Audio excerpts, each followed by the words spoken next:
Integration இன்டகிரேஷன்னா என்ன first அது நார்மலாக தெரிஞ்சுங்க. நம்ம அந்த அளவுக்கு இது பண்ண வேண்டாம். இன்டகிரேஷன் அப்படின்னா இப்போ நம்ம ஏரியா ஃபைண்ட் அவுட் பண்ணுறதுக்கு ஸ்கொயர் ஷேப்பாக இருந்தால் நம்மளுக்கு ஃபார்முலா தெரியும். ஏரியாவோட ஃபார்முலா ஸ்கொயருக்கு வந்து ஏ ஸ்கொயர். அதே ரெக்டாங்கிள் ஷேப்புக்கு வந்து ஃபார்முலா பார்த்தா எல் இன்ட்டு பி. இது ஷேப்டு டயக்ராம். அதே சர்க்கிளாக இருந்தால் இதில் ஒரு ஷேப்டு சர்க்கிள்னா ஃபுல்லாகவே ஒரே மாதிரி போகும். அப்போ பை ஆர் ஸ்கொயர். அப்போ ஒரு ஷேப்டு டயக்ராமாக இருந்ததுன்னா அதுக்கு டச் பண்ணுங்க ஏரியா ஃபார்முலா எடுக்கும். அன்ஷேப்டு டயக்ராம் இருந்தா இப்போ அன்ஷேப்டு ஒரு கர்வ் இந்த மாதிரி இருக்குது. இது என்ன ஷேப்னு தெரியுது, இப்படி இருக்குது. அப்போ இதுக்கு ஏரியா கேட்குறாங்கன்னா இதுக்கு ஃபார்முலா கிடையாது. அதுக்காக வந்து நம்ம என்ன பண்றாங்கன்னா இது சப் கண்டென்ட்டாக கட் பண்றாங்க. ஒவ்வொரு டைமையும் வந்து சப் கண்டென்ட்டாக கட் பண்ணிட்டு அதுலேருந்து ஒவ்வொரு ஏரியாவை கண்டுபிடிக்கிறாங்க. சரிங்களா? அதுலேருந்து என்ன பண்றாங்க, ஒவ்வொரு ஏரியாவை கண்டுபிடிச்சு அதுக்கப்புறம் வர ஏரியாவை என்ன பண்றாங்க, ஆட் பண்றாங்க. Sum. Okay, summation of the sub content area. That is called integration. அப்போ இதுலேருந்து என்ன சொல்றாங்கன்னா, இதுலேருந்து ஒரு லிமிட் பாயிண்ட் இருக்குல்ல, அந்த லிமிட் எடுத்து அந்த லிமிட் இங்கிருந்து இந்த டெட் எண்ட் வரைக்கும் என்ன லிமிட் அப்படிங்கிறத செக் பண்ணிட்டு அதுலேருந்து எடுத்து அதுலேருந்து நம்ம ப்ராப்ளத்தை கம்ப்ளீட் பண்ணுறாங்க. சரிங்களா? அப்போ அந்த அன்ஷேப்டு டயக்ராமுக்காக யூஸ் பண்ணுறதா வந்து integration. Sum of the area கண்டுபிடிக்கிறது. Sum of the each area is called a integration. சரிங்களா? அப்போ இந்த அன்ஷேப்டு ஏரியா வந்து நம்மளுக்கு கிடச்சிடும். ஒவ்வொரு பாட்டை கட் பண்ணி போடும்போது இந்த அன்ஷேப்டு ஏரியா நமக்கு கிடச்சிடும். ஓகேங்களா? அப்போ இங்கே எஸ்ங்கிற ஒரு சிம்பிள் தான், இந்த சம்ங்கிற ஒரு சிம்பிள் தான் இன்டகிரேஷனாக மாறுது. அது எப்படி இன்டகிரேஷன் மாறும், இந்த மாதிரி மாறும். எஸ்ங்கிற சிம்பிள் தான் இது இன்டகிரேஷனாக மாறும். இது அண்டர்ஸ்டாண்ட் பண்ண முடியுதாப்பா? Notation of integration. ஒரு sum of the area in unshaped diagram is called a integration. சரிங்களா? எதனாலனா இதுக்கு ஷேப்டு, இதுக்கு ஏரியா இருக்குது, இதுக்கு ஷேப்டு ஏரியா ஃபார்முலா இருக்குது, இதுக்கு ஷேப்டு ஏரியா ஃபார்முலா இருக்குது. பட் இந்த டைப் ஆஃப் டயக்ராமுக்கு வந்து நம்மளுக்கு ஏரியா ஃபார்முலா கிடையாது. அப்போ தனித்தனி பாட்டாக கட் பண்ணி எடுத்து அதுலேருந்து நமக்கு ஏரியா கண்டுபிடிக்கிறாங்க. That is a very important point. Okay, இதை நீங்கள் புரிஞ்சுக்கிட்டீங்க. So another one idea, very important idea, another one idea, anti derivative or reciprocal of derivative is called integration. அதாவது இங்கே டிங்கிறது டெரிவேட்டிவ் நோட் பண்ணிங்கன்னா D equal to D by DX அப்படி note பண்ணிங்கன்னா 1/dங்கிறது என்னன்னா integration. Anti derivative is called a integration. இது another ஒரு ஐடியா. சரியாப்பா? Okay sir. ஓகே, இது நம்பர் 2 பேசிக். இந்த இன்டகிரேஷனை ரெண்டாக டிவைட் பண்ணுறாங்க. இந்த இன்டகிரேஷனை 2ஆக டிவைட் பண்ணுறாங்க. So one is called a definite integral and another one is called a infinite integral. Two type of divide பண்றாங்க. One is called a definite or indefinite. First of all, indefinite integral. Another one is called a definite integral. Another one is called a definite integral. See, indefinite integral nothing but limit இல்லாம வரும். upper limit lower limit. அதாவது இங்கே சொன்னோம்ல, இங்கே ஒரு limit இங்கே ஒரு லிமிட்னு, அந்த டேர்ம்னால ஜென்ரலாக இந்த மாதிரி வரும். அப்போ இதுக்கு பேர் என்னங்கிறாங்கன்னா இன்டெபினைட் இன்டெகிரல்ங்கிறாங்க. வித் லிமிட்டோட வர்றது, சப்போஸ் அது லிமிட் ஏ டு பின்னு எடுத்திங்கன்னா வித் லிமிட்டோட வர்றதுக்கு பேர் வந்து டெபினைட் இன்டெகிரல் ஆகும். இது ரெண்டு பார்ட். சரி, அப்போ டெபினைட் இன்டெகிரல்னா இன்டெபினைட் இன்டெகிரல்னா பார்த்துட்டீங்க, வித் லிமிட்டா வித்தவுட் லிமிட்டா. ஸோ அந்த மாதிரி ஐடியா வச்சு நம்ம கண்டுபிடிக்கிறதா வந்து இது. சரிங்க சார், இதுக்கு என்ன ஆகும், இதுக்கு என்ன ஆகும்னா இதில் வந்து ஒரு ஃபார்முலா வரும். அதாவது integral F of X into டிஎக்ஸ்னு வருதுன்னா இதுக்கு ஒரு ஃபார்முலா வரும். அதனோட இன்டெகிரேஷன் ஃபார்முலா என்னென்னு எழுதிட்டு ப்ளஸ் சின்னு என்ட்ரி பண்ணிடுங்க. ஏன்னா அதனோட கான்ஸ்டன்ட் டைம் என்னன்னு தெரியாது, அது ப்ளஸ் சின்னு என்ட்ரி பண்ணிடுங்க.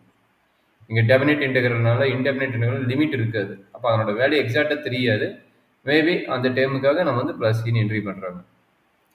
பட் இங்கே என்ன ஆகுதுன்னா இங்கே வந்து டைரெக்டாக ப்ளஸ் சின்னு ஆகாத டெபினைட் இன்டெகிரல் என்ன நடக்குதுன்னா அந்த capital F of X plus சின்னு வராமல் அந்த லிமிட்டோட வேல்யூ ஏ டு பின்னு நோட் பண்ணுவாங்க. ஸோ அந்த டைம் எப்படி எடுக்கிறாங்கன்னா இதுக்கு பேர் ஃபண்டமெண்டல் தியரம் ஆஃப் கால்குலேஷன். இந்த இப்போ அப்ளை பண்ணுறது ஃபண்டமெண்டல் தியரம் ஆஃப் கால்குலஸ் என்ன சொல்கிறாங்கன்னா F of B minus F of ஏன்னு சொல்கிறாங்க. F of B minus F of ஏன்னு சொல்கிறாங்க. ஸோ இதுதான் லிமிட்டோட ஃபார்முலா. லிமிட்டோட வித் இன்டெகிரேஷன் வந்தால் இதுதான் formula. Limit without limit indefinite integral without லிமிட்டோட வந்ததுன்னா இந்த ப்ளஸ் சி ஆட் ஆகும். அதை மட்டும் நான் வச்சுருக்கேன். சரியாம்மா?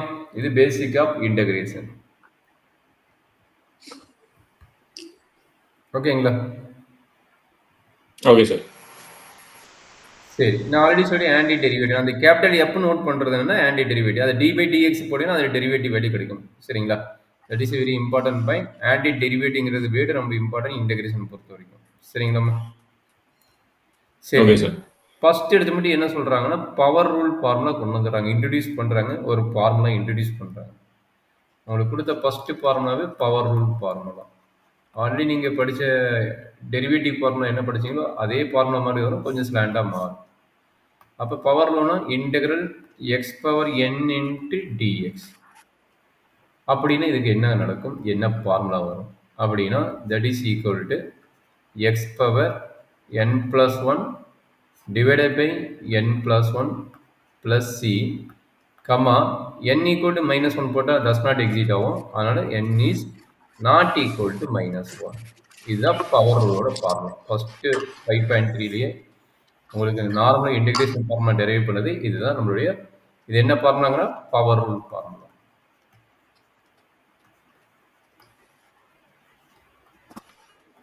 பவர் ரூல் ஃபார்முலா இதுதான் உங்களுடைய ஃபர்ஸ்ட் ஃபார்முலா. கொடுத்துருக்கிறதுலே டெரிவேட்டிவ் தட் மீன்ஸ் இன்டெகிரேஷன் 5.3ல கொடுத்த ஃபர்ஸ்ட் ஃபார்முலாவே நம்மளுக்கு மெயின்லி இம்பார்ட்டன்ட். பண்டம் திரும்ப கால்குலஸ் ஒன்று அனதர் ஒன்று பார்த்தீங்கன்னா இதுதான் நம்மளுடைய ஃபர்ஸ்ட் ஃபார்முலா. சரியாப்பா? Okay sir.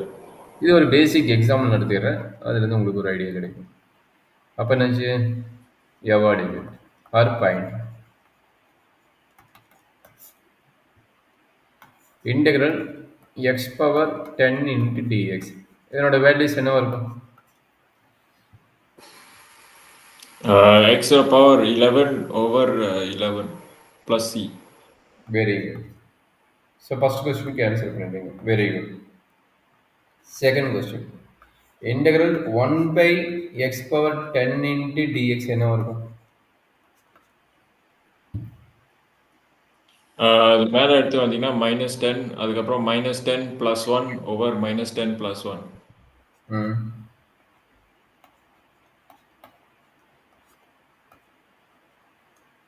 கரெக்டுங்களா?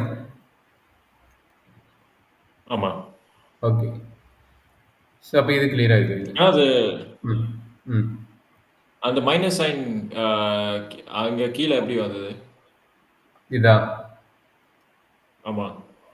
நீங்கள் சொன்னது ஃபார்முலா ஆல்ரெடி சொல்லிட்டீங்க. என்ன சொன்னீங்க? X power -10 + 1 divided by -10 + 1 plus சின்ட்டிங்க. நீங்கள் தான் சொன்னீங்க கரெக்டாக. அந்த ஃபார்முலா அப்ளை பண்ணிட்டு நீங்கள் தான் அது சொன்னீங்க. -9. ஓகே, கீழேருந்து அந்த நெகட்டிவ் சைன் வந்திருக்கு.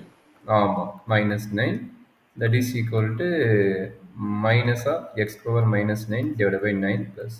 கரெக்டுங்களா? அதனோட ரிசல்ட் தான் கிடையாது. ஓகே சரி. தேங்க்யூம்மா.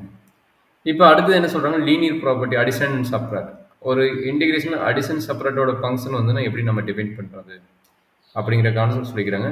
இன்டெகிரல் எஃப் ஆஃப் எக்ஸ் ரெண்டு function plus g of X plus minus எது வந்தாலும் சரி இன்ட்டு டிஎக்ஸ்னு வந்தால் நீங்கள் ஸ்ப்ளிட் அப் பண்ணிக்கலாம்.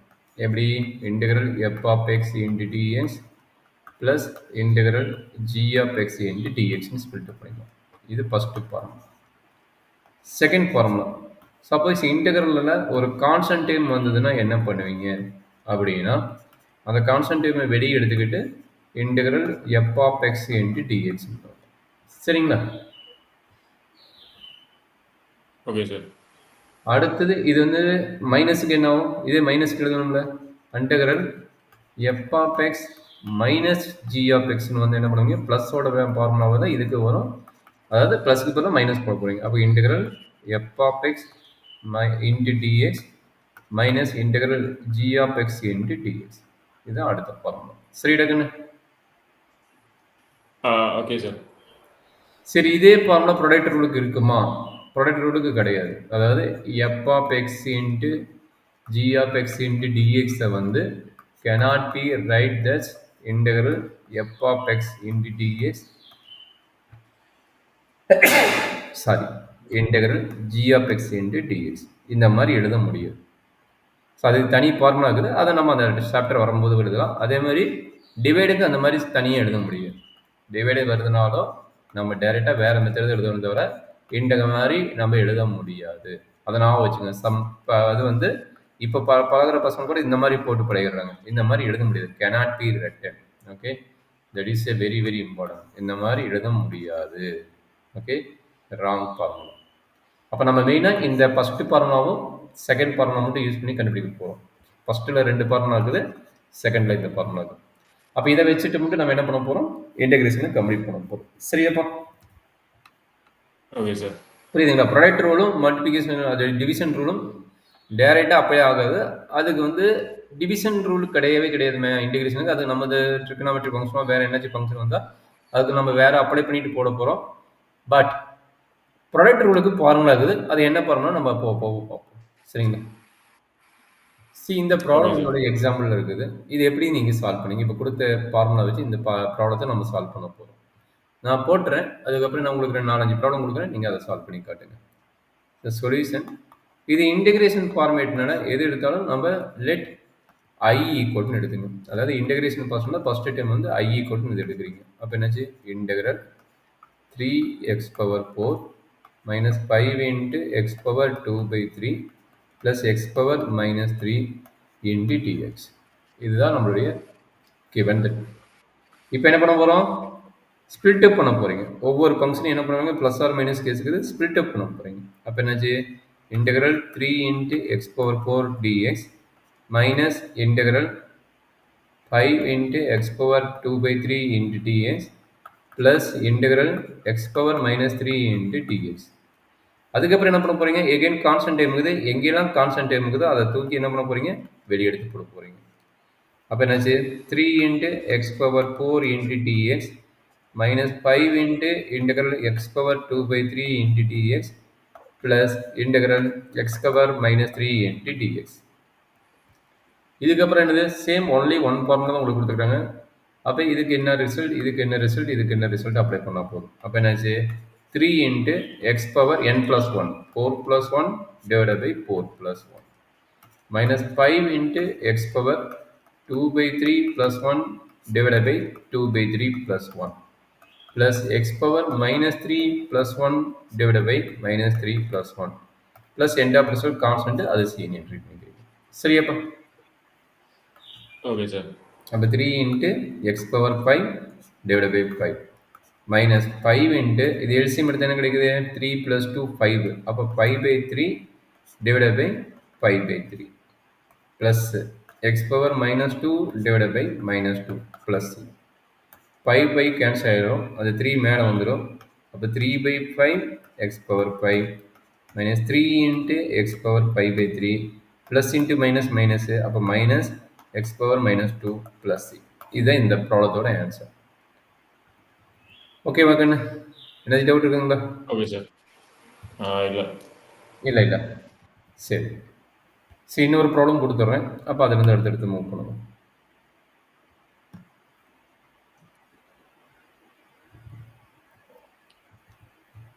செகண்ட் ஒன் இது எப்படி போடுவீங்க? சேம் ஐடியா, ஆல்ரெடி ப்ரீவியஸ் சொன்னது தான். இது சேம் ஐடியா. என்ன பண்ணுவீங்க? ஐ ஈக்குவல் எடுத்துக்கிங்க. I equal to integral 5πx² - 3 into x⁻−10 into dx. Already சொன்னது தான். ஸ்பிளிட் அப் பண்ணணும், கான்ஸ்டன்ட் எடுப்பீங்க, அதுலேருந்து போட போகிறீங்க. அப்போ integral 5πx² dx minus integral 3 into x⁻−10 dx. இப்போ 5 கான்ஸ்டன்ட், 5 வெளியே எடுத்துருவீங்க. Integral 1/x² dx minus 3 constant integral x⁻−10 into dx. இந்த x² மேலே போயிடும். இது மேலே போச்சுன்னா என்ன ஆகும்? 5 into integral x⁻−2 dx minus 3 into integral x⁻−10 into dx. அப்போ என்னோட வேல்யூ 2 -2 தெரியும். அப்போ x⁻−2 + 1 divided by -2 + 1 minus 3 into இங்கே என்னோட value -10 + 1 divided by minus 10 plus 1 plus c. அப்போ என்னாச்சு 5 into x power minus 1 divided by minus 1 minus 3 into x power minus 9 divided by minus 9 plus c. அப்போ பார்த்தீங்கன்னா minus 5 x power minus 1 plus இந்த 3 இதுவும் கட்டானா 3 okay minus minus plus ஆயிடுச்சு. அப்போ x power minus 9 divided by 3 plus c. இதுதான் என்னோட answer. சரிடா கண்ணு? Okay sir. ஓகே, இதுக்கு மேலே இந்த trigonometry that means trigonometry concept போக போகிறோம். அதுக்கு முன்னாடி சம் ப்ராப்ளம்ஸ் வந்து நீங்களே எடுத்து கம்ப்ளீட் பண்ண போகிறீங்க. அதுக்கு உண்டான ஒர்க்கை நம்ம கொடுக்குறேன், நீங்கள் கம்ப்ளீட் பண்ணிட்டு சொல்லுங்கள், நம்ம அடுத்தடுத்து பார்ப்போம். ஒரு 4 ப்ராப்ளம் கொடுத்துக்குறாங்க. இது என்னோட ப்ராப்ளம் முடிச்ச முடியும். இதுலேயே ட்ரிகனாமெட்ரி வந்து என்ன ஃபார்முலா வரும், என்ன ப்ராப்ளம் எப்படி சால்வ் பண்ணுவாங்க பார்ப்போம். ஃபர்ஸ்ட் ஆஃப் ஆல் இந்த 4 ப்ராப்ளத்தை நீங்கள் கம்ப்ளீட் பண்ணுங்கள். Okay sir. ஓகே.